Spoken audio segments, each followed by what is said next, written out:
യേശുവിൽ പ്രിയ സഹോദരങ്ങളെ, saint Thomas എന്ന നമ്മുടെ തോമസ് ലീഗ 1-ാം നൂറ്റാണ്ടിന്റെ ആദ്യ വർഷങ്ങളിൽ ഇസ്രായേലിലെ ഗലീലയിൽ ജനിച്ചു. യേശുവിന്റെ പ്രിയപ്പെട്ടവരും സഹചാരികളുമായ 12 ശിഷ്യന്മാരിൽ പ്രധാനിയായിരുന്നു തോമസ് ലീഗ. യേശുവിനെ കർത്താവും ദൈവവുമായി അറിഞ്ഞ് ആദരിച്ച ദിദിമോസ് AD 52 സുവിശേഷ പ്രചരണത്തിനായി ഇന്ത്യയിലേക്ക് പുറപ്പെട്ടു. കേരളത്തിലെ കൊടുങ്ങല്ലൂരിൽ വന്നിറങ്ങി.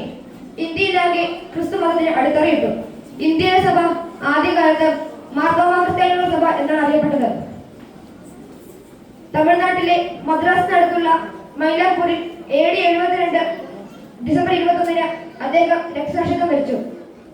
യോഹന്നാന സുവിശേഷം 20-ാം അധ്യായം 24 മുതലുള്ള വാക്യങ്ങളിൽ യേശുവിന്റെ ഉദാനത്തെ കുറിച്ചുള്ള തോമസിന്റെ സംശയങ്ങളാണ് വിവരിക്കുന്നത്.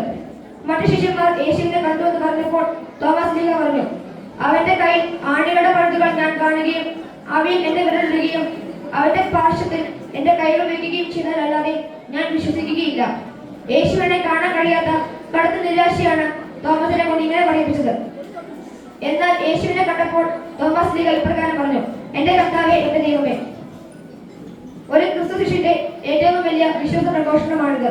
എന്റെ കർത്താവും ദൈവവും യേശു ക്രിസ്തുവാണെന്നുള്ള ഏറ്റുപറച്ചിൽ ഭാരതീയ മണ്ണിൽ കത്തോലിക്ക സഭയ്ക്ക് വിത്തുവാകി വളവും വെള്ളവും നൽകി വളർത്തിയത് ക്രിസ്തുവിന്റെ വിശ്വാസത്തിലുള്ള ഈ പ്രിയപ്പെട്ട ശിഷ്യനാണ്.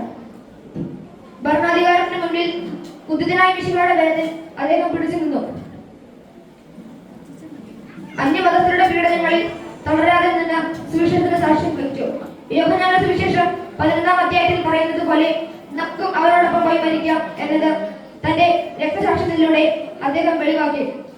നമ്മുടെ പിതാവായ മാർ തോമസ് ലീഗയുടെ മാതൃക അനുസരിച്ച് നമുക്കും ഒരു നല്ല മാർത്തോമാ ക്രിസ്ത്യാനികളായി ജീവിക്കാം. ഏവർക്കും ദുഃഖാന്തരനാണ് മംഗളങ്ങൾ സ്നേഹപൂർവ്വം നേരുന്നു. ജയ് ക്രൈസ്റ്റ്.